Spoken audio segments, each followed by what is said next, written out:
بسم اللہ الرحمن الرحیم۔ السلام علیکم ورحمۃ اللہ وبرکاتہ۔ اللہ خالق کائنات نے قرآن مجید فرقان حمید میں حضرت یوسف علیہ السلام کا قصہ بیان فرمایا ہے اور اسے احسن القصص کا نام دیا ہے۔ حضرت یوسف علیہ السلام حضرت ابراہیم علیہ السلام کے پڑپوتے ہیں، حضرت اسحاق علیہ السلام کے پوتے، حضرت یعقوب علیہ السلام کے بیٹے۔ حضرت یوسف علیہ السلام کے 11 بھائی تھے۔ آپ علیہ السلام نے خواب دیکھا کہ ستارے، سورج اور چاند آپ کو سجدہ کر رہے ہیں۔ والد گرامی نے آپ کو یہ نصیحت کی کہ یہ خواب آپ اپنے بھائیوں میں سے کسی کو نہ بتائیے گا، وہ حسد کریں گے۔ یہاں میں یہ بات کروں گا، ہر ایک شخص کو اپنا رازدار نہ بنائیں، جس پر یقین ہو، اعتماد ہو، صرف اسی کو اپنی راز کی بات بتائیں۔ ہر ایک شخص پہ راز عیاں نہیں کیے جاتے۔ حضرت یوسف علیہ السلام کیونکہ حضرت یعقوب علیہ السلام کو سب سے زیادہ پیارے تھے، تو یوسف علیہ السلام کے جو بھائی تھے ان کے دل میں حسد پیدا ہوا اور کہنے لگے کچھ ایسا کرتے ہیں کہ یوسف رستے سے ہٹ جائے اور ہمارا باپ ہم سے محبت کرنا شروع کر دے۔ رائے یہ قائم کی گئی کہ انہیں قتل کر دیتے ہیں۔ کسی نے کہا نہیں، قتل کرنے کو رہنے دو، اس طرح کرتے ہیں کہ اسے اندھے کنویں میں پھینک دیتے ہیں، وہاں سے کوئی نکال لے گا۔ جب فیصلہ ہو گیا تو حضرت یعقوب علیہ السلام کی بارگاہ میں گئے اور جا کے عرض کرنے لگے کہ والد محترم اس طرح کریں، یوسف کو ہمارے ساتھ بھیج دیں، ہمارے ساتھ کھیل کود لے گا۔ حضرت یعقوب علیہ السلام فرمانے لگے کہ نہیں ہو سکتا ہے، تم اس سے غافل ہو جاؤ اور بھیڑیا سے کھا جائے۔ تو بھائی کہنے لگے کہ ہم اس کی نگہبانی کریں گے۔ جب بھائیوں نے یہ بات کی، حضرت یعقوب علیہ السلام نے اجازت دے دی۔ یوسف علیہ السلام کے بھائی آپ کو اپنے ساتھ لے کے آئے، ایک کنویں کے اندر آپ کو پھینک دیا گیا۔ حضرت یعقوب علیہ السلام آپ کے پاس حضرت یوسف علیہ السلام کے بھائی گئے اور ساتھ ایک قمیص پر جھوٹا خون لگا لیا۔ حضرت یعقوب علیہ السلام کی بارگاہ میں جا کے کہنے لگے کہ والد محترم ہوا اس طرح، ہم یوسف سے تھوڑے غافل ہوئے اور یوسف کو بھیڑیا کھا گیا۔ حضرت یعقوب علیہ السلام کو ان کی بات پہ یقین نہ آیا، انہوں نے صبر کیا۔ اسی کے ساتھ ادھر ہوا یہ، ایک قافلہ آیا، جب اس نے دیکھا، حضرت یوسف علیہ السلام کو دیکھا، انہوں نے آپ کو اس کنویں سے نکالا اور نکال کے اپنے ساتھ مصر لے گئے اور مصر کے بازار میں غلام بنا کے فروخت کر دیا۔ اور وہاں پر عزیز مصر نے آپ کو خرید لیا اور خرید کے اپنے گھر لے گیا اور گھر لے جا کے اپنی بیوی سے کہنے لگا کہ یہ بچہ ہے، ہم اس کی نگہبانی کریں گے، اسے اپنا بیٹا بنا لیں گے۔ عزیزہ نے گرامی، چاہے جتنی مشکلات آ جائیں، ساری دنیا آپ کے خلاف ہو جائے، اگر آپ کا اللہ پر یقین ہے، توکل ہے، تو خالق کائنات آپ کو انشاءاللہ تعالی ہر طرح کی پریشانیوں سے نجات عطا فرما دے گا۔ لیکن اس کے لیے ضروری یہ ہے آپ کا اپنے رب پر توکل ہونا چاہیے۔ حضرت یوسف علیہ السلام کو جنہوں نے بھائیوں نے گھر سے نکال دیا، آج عزیز مصر کے گھر میں پل رہے ہیں، یہ خالق کائنات کا فیصلہ ہے۔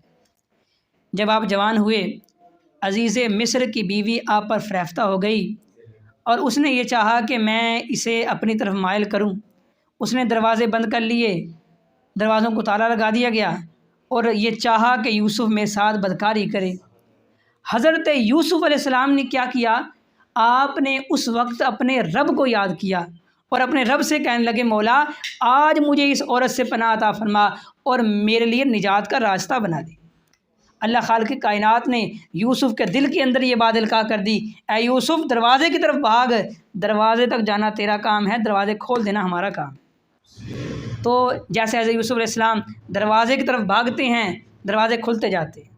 آج ہم لوگ گناہوں کی اس دلدل کے اندر بیٹھے ہوئے ہم ہاتھ پہ بھی نہیں مارتے اور ہم کہنا شروع کر دیتے ہیں گناہوں کی عادت نہیں جاتی۔ میں یہ کہنا چاہوں گا ذرا ہاتھ مارو، کم سے کم دروازے تک آنا تمہارا کام ہے، آگے دروازے کھول دینا خالق کائنات کا کام۔ تو عزیزان گرامی، دروازے کھلے۔ اس دوران عزیز مصر کی بیوی نے آپ کے کرتے کو پیچھے سے پکڑا اور کرتا پیچھے سے پھٹ گیا۔ جب دروازہ کھلا، سامنے عزیز مصر تھا۔ جب عزیز مصر کو اس کی بیوی نے دیکھا تو بیوی کہنے لگی اے عزیز مصر، اس نے تیری بیوی کے ساتھ بدکاری کرنے کی کوشش کی ہے، اس کی سزا یہ ہے اسے قید خانے میں ڈال دیا جائے یا اسے سخت سزا دی جائے۔ جب عزیز مصر یہ بات دیکھ رہا تھا، عزیز مصر کے خاندان سے ایک بندہ بولا اور کہنے لگا کہ اے عزیز اس طرح کر دیکھ، اگر تو اس کا کرتا پیچھے سے پھٹا ہے پھر یوسف سچا ہے اور تیری بیوی جھوٹی ہے، اگر کرتا آگے سے پھٹا ہے تو پھر تیری بیوی سچی ہے اور یوسف جھوٹا ہے۔ جب کرتے کو دیکھا گیا تو وہ پیچھے سے پھٹا تھا۔ عزیز مصر نے اس بات کو رفع دفع کر دیا، لیکن جنگل میں آگ کی طرح یہ بات پورے مصر میں پھیل گئی۔ مصر کی عورتیں باتیں کرنے لگیں کہ یہ عزیز مصر کی جو بیوی ہے اس نے ایک غلام کو اپنی طرف مائل کرنے کی کوشش کی ہے۔ جب یہ بات عزیز مصر کی بیوی کو معلوم ہوئی، عزیز مصر کی بیوی نے کیا کیا، اس نے تمام عورتوں کو دعوت کی، ان کے ہاتھوں میں چھڑیاں پکڑا دیں، انہیں کچھ کھانے کے لیے پھل دے دیے۔ حضرت یوسف علیہ السلام سے کہا گیا کہ آپ ان کے سامنے آئیں۔ جب حضرت یوسف علیہ السلام ان عورتوں کے سامنے آئے، ان عورتوں نے یوسف کو دیکھتے ہی اپنے ہاتھ کاٹ لیے۔ عزیز مصر کی بیوی کو جو عورتیں باتیں کرتی تھیں، اب خود بھی ان کا دل حضرت یوسف پر فریفتہ ہو گیا اور ان کے دل میں بھی حضرت یوسف کی خواہش پیدا ہوئی۔ جب یہ معاملہ ہوا، حضرت یوسف علیہ السلام کہنے لگے، اے میرے مولا، ان عورتوں کے مکر سے مجھے بچا، اور ان عورتوں کے مکر اور ان عورتوں کے فریب سے زیادہ مجھے یہ بات عزیز ہے کہ مجھے جیل میں ڈال دیا جائے۔ اللہ خالق کائنات نے آپ کی اس دعا کو قبول کیا۔ امراء نے مشورہ کیا کہ عورتیں حضرت یوسف پر فریفتہ ہو رہی ہیں، یوسف علیہ السلام کو جیل میں ڈال دیا گیا۔ حضرت یوسف علیہ السلام اللہ کے نبی تھے، آپ نے جیل میں جا کے بھی دین کا کام شروع کر دیا۔ جو اللہ والے ہوتے ہیں نا، وہ جس جگہ پہ بھی ہوں تبلیغ کا کام نہیں چھوڑتے۔ حضرت یوسف علیہ السلام نے جیل میں جا کر لوگوں کو دین کی تبلیغ شروع کر دی اور اللہ خالق کائنات کی وحدانیت کے ڈنکے بجانے شروع کر دیے، اور کافی لوگ وہاں پر ایمان لے آئے۔ جیل میں ایک واقعہ پیش آیا، 2 قیدی لائے گئے۔ ان قیدیوں نے حضرت یوسف سے کہا کہ ہم نے یہ خواب دیکھے ہیں، تو حضرت یوسف علیہ السلام نے ان سے کہا کہ میں ان خوابوں کی تعبیر بتا دوں گا، لیکن حضرت یوسف علیہ السلام نے ان خوابوں کی تعبیر بتانے سے پہلے انہیں اپنے رب کی وحدانیت کا، اپنے رب کے ایک ہونے کا درس دیا۔ حضرت یوسف علیہ السلام نے پہلے انہیں ان کے خوابوں کی تعبیر نہیں بتائی، بلکہ حضرت یوسف علیہ السلام نے انہیں ایک اللہ کے دین کی طرف دعوت دی۔ یہاں پر یہ بات سمجھ آتی ہے کہ ہر جگہ پر بھی ہوں، انسان جس بھی حالات میں ہو، دین کا کام کرنا چاہیے اور تبلیغ کا کام کرنا چاہیے۔ یہ اللہ کے نیک بندوں کا طریقہ ہوتا ہے۔ خواب یہ تھا کہ ایک بندے نے ایک خواب دیکھا کہ میں بادشاہ کی شراب نچوڑ رہا ہوں، اور دوسرا کہنے لگا کہ میرے سر پہ روٹیاں ہیں اور اس سے پرندے کھا رہے ہیں۔ حضرت یوسف علیہ السلام نے کہا کہ جس نے شراب نچوڑنے والا خواب دیکھا ہے یہ آزاد ہو جائے گا اور بادشاہ کی شراب تیار کیا کرے گا، اور جو دوسرا ہے اسے پھانسی دے دی جائے گی اور پرندے اس کے سر کو کھائیں گے۔ اسی طرح ہوا، جو بندہ آزاد ہونے والا تھا اسے حضرت یوسف علیہ السلام نے اس سے کہا کہ اپنے بادشاہ سے میرا ذکر کرنا، لیکن شیطان نے بلا دیا۔ عزیزان گرامی، جب تک خالق کائنات کی مرضی نہیں ہوتی تب تک راستے آسان نہیں ہوتے۔ جب تک اس خالق کائنات کی مرضی نہیں نہ ہوتی تب تک انسان کچھ بھی پا نہیں سکتا۔ وہ بندہ بھول گیا۔ کافی عرصہ کے بعد بادشاہ نے ایک خواب دیکھا۔ خواب یہ تھا کہ 7 موٹی گائے ہیں اور 7 پتلی گائے، اور وہ پتلی گائے موٹی گائے کو کھا رہی ہیں۔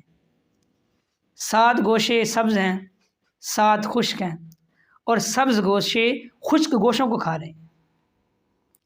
خواب بڑا عجیب تھا۔ وقت کے علماء اس کا جواب نہ دے سکے اور کہنے لگے کہ ہمیں اس کا علم نہیں۔ تب اس بندے کو یاد آیا کہ جیل کے اندر یوسف تھا جس نے میرے خواب کی تعبیر بتائی تھی۔ اس نے بادشاہ سے کہا جیل کے اندر یوسف ہے، اگر میں اس سے پوچھوں گا وہ اس خواب کی تعبیر بتا دے گا۔ بادشاہ نے اجازت دی۔ وہ شخص جیل میں آیا اور جا کے حضرت یوسف علیہ السلام سے کہنے لگا کہ اس خواب کی تعبیر بتائیں۔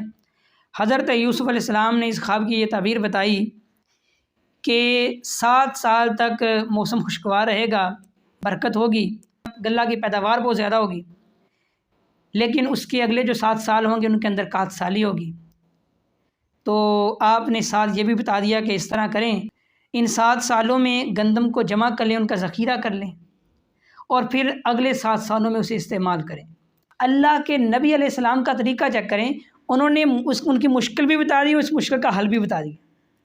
جب بادشاہ کو یہ بات پہنچی تو بادشاہ کہنے لگا میرے پاس یوسف کو لے کے آؤ۔ حضرت یوسف علیہ السلام سے کہا گیا تو آپ نے کہا کہ پہلے ان عورتوں کا حال دریافت کرو جنہوں نے اپنے ہاتھ کاٹ لیے تھے۔ جب ان عورتوں سے پوچھا گیا تو معلوم ہوا کہ حضرت یوسف علیہ السلام بے گناہ تھے، اور یہاں پر عزیز مصر کی بیوی کہنے لگی کہ یوسف کا کوئی قصور نہیں تھا، میں نے اسے اپنی طرف مائل کرنے کی کوشش کی تھی۔ اس کے بعد حضرت یوسف علیہ السلام کو بادشاہ کے پاس لایا گیا۔ حضرت یوسف علیہ السلام نے بادشاہ سے کہا کہ اس طرح کریں کہ مجھے غلہ کی نگرانی کا انچارج بنا دیں، تو آپ کو غلہ کا نگران بنا دیا گیا۔ اس کے بعد آپ نے 7 سالوں میں کافی زیادہ غلہ کو ذخیرہ کیا، اور بعد میں جب قحط ہوا تو آپ نے اس ذخیرہ شدہ غلہ کو لوگوں میں بانٹنا شروع کر دیا۔ ادھر حضرت یوسف علیہ السلام کے وہ بھائی جو کنعان میں تھے، جب قحط آیا تو کنعان میں بھی قحط آیا۔ حضرت یوسف علیہ السلام کے بھائیوں کو یہ ضرورت محسوس ہوئی کہ وہ مصر میں جائیں اور جا کے غلہ لے کے آئیں، تو وہ مصر میں آئے۔ حضرت یوسف علیہ السلام نے اپنے بھائیوں کو پہچان لیا، لیکن وہ آپ کو نہ پہچان سکے۔ اس کے بعد آپ نے انہیں غلہ دیا اور ان کی رقم کو ان کے سامان کے اندر ڈال دیا گیا۔ اس کے بعد آپ نے کہا کہ اگلی مرتبہ اپنے بھائی کو ساتھ لے کے آنا، وگرنہ تمہیں غلہ نہیں دیا جائے گا۔ وہ تمام بھائی حضرت یعقوب کے پاس گئے اور جا کر ان کی بارگاہ میں یہ گزارش کی کہ اس طرح کریں کہ اگلی مرتبہ ہمارے ساتھ بنیامین کو بھیج دیں، لیکن حضرت یعقوب علیہ السلام نہ مانے۔ اس کے بعد جب سامان کو کھولا گیا تو اندر سے وہ رقم نکل آئی۔ جب رقم کو دیکھا تو بھائی کہنے لگے کتنا سخی بادشاہ ہے جس نے ہمیں ہماری رقم واپس کر دی ہے۔ تو یعقوب علیہ السلام مان گئے، لیکن انہوں نے کچھ وعدے لیے، کچھ نصیحتیں کی۔ جب حضرت یوسف علیہ السلام کے بھائی دوبارہ سے حضرت یوسف علیہ السلام کی بارگاہ میں پیش ہوئے تو آپ نے حضرت بنیامین کو بتا دیا کہ میں تمہارا بھائی ہوں۔ اللہ خالق کائنات کی طرف سے یہ تدبیر تھی کہ حضرت بنیامین کے سامان کے اندر پیالہ رکھ دیا گیا۔ بعد میں اعلان ہوا کہ بادشاہ کا پیالہ چوری ہو گیا ہے۔ جب چیک کیا گیا، جب تلاشی لی گئی تو بنیامین کے سامان سے پیالہ برآمد ہوا۔ تو حضرت یوسف علیہ السلام نے کہا کہ تمہارے ملک کے اندر کیا قانون ہے کہ اگر کوئی بندہ چوری کرتا ہے تو اس کی کیا سزا ہے؟ کہنے لگے کہ وہ 4 سال تک اس بندے کی جس کی چوری کی ہے اس کی خدمت کرتا ہے، اس کا غلام بن کے رہتا ہے۔ تو حضرت یوسف علیہ السلام نے کہا کہ یہ بندہ میرا 4 سال تک غلام رہے گا۔ بھائی کہنے لگے ہم میں سے کسی ایک کو رکھ لیں، اسے چھوڑ دیں، ہمارا باپ اس سے بڑی محبت کرتا ہے، ہم نے اسے جواب دینا ہے جا کے۔ آپ نے کہا میں ایسا نہیں ہوں کہ میں کسی کا ظلم اور سزا کسی دوسرے کو دوں۔ اس پر ایک بھائی کہنے لگا کہ میں تو واپس نہیں جاؤں گا۔ دوسرے حضرت یعقوب کے پاس گئے علیہ السلام۔ حضرت یعقوب علیہ السلام کے پاس جانے کے بعد یہ گزارش کرنے لگے کہ اس طرح ہوا، بنیامین نے چوری کی جس کی وجہ سے اسے پکڑ لیا گیا۔ حضرت یعقوب علیہ السلام نے صبر کیا۔ جب بھائی دوبارہ سے مصر میں آئے تو حضرت یوسف علیہ السلام کی بارگاہ میں گئے اور جا کے عرض کرنے لگے کہ ہمارے بھائی کو چھوڑ دیا جائے۔ حضرت یوسف علیہ السلام نے کہا کہ یاد کرو تم نے یوسف کے ساتھ کیا کیا تھا۔ حضرت یوسف علیہ السلام کی یہ بات جب بھائیوں نے سنی تو کہنے لگے تم یوسف ہو؟ حضرت یوسف علیہ السلام نے کہا ہاں میں یوسف ہوں۔ اس کے بعد وہ بھائی بڑے پریشان ہوئے، اپنے بڑے نادم ہوئے کہ ہم نے تیرے ساتھ کیا کیا تھا، لیکن حضرت یوسف علیہ السلام نے اپنے بھائیوں کو معاف کر دیا۔ اس کے بعد آپ کے تمام خاندان نے مصر کے اندر سکونت اختیار کر لی، اور اسی اولاد یعقوب کو بنی اسرائیل کہا جاتا ہے۔ عزیزان گرامی، حضرت یوسف علیہ السلام کے اس واقعے سے ہمیں جو اخلاقی سبق ملتا ہے وہ یہ ہے کہ ہر طرح کی مشکل اور پریشانی میں اپنے رب کو یاد رکھنا چاہیے، اور اللہ خالق کائنات جس کی بہتری کا ارادہ کرتا ہے، دنیا ساری بھی اگر مل جائے تو اسے نقصان نہیں پہنچا سکتی۔ ہر طرح کی پریشانی مشکلات میں اللہ پر توکل کرنا چاہیے، اور اگر نیکی پر ڈٹنے سے آپ کو دنیاوی طور پر نقصان بھی ہو رہا ہے تب بھی نیکی کے کام کو نہیں چھوڑنا چاہیے، اور گناہوں سے دور ہونے کی کوشش و جدوجہد کرنی چاہیے۔ ہر حال میں اسلام کی تبلیغ کو جاری رکھنا چاہیے۔ اس کے علاوہ بہت سے ایسے دروس ہیں جو ہمیں حضرت یوسف علیہ السلام کے واقعے سے ملتے ہیں۔ میں یہ کہوں گا کہ حضرت آپ کو زندگی کے اندر کوئی بھی پریشانی آ جائے نا، کوئی بھی مشکل آ جائے، آپ قرآن مجید کی سورہ یوسف پڑھنا شروع کر دیں۔ انشاءاللہ تعالیٰ آپ پڑھیں گے، آپ کو اپنی پریشانی مشکلات بھول جائیں گی کہ خالق کائنات کے نبی نے کیا کیا مشکلات جھیلی ہیں، اور کیسے خالق کائنات نے مشکلات کے بعد آسانیاں عطا فرما دی۔ اِنَّ مَعَ الْعُسْرِ یُسْرًا۔ خالق کائنات کی بارگاہ میں دعا کرتا ہوں اللہ تعالی ہمیں حضرت یوسف کے نقش قدم پہ چلنے کی توفیق عطا فرمائے۔ ہر حال میں اپنے کردار کو اچھا رکھو، اپنے کردار کو بچاؤ۔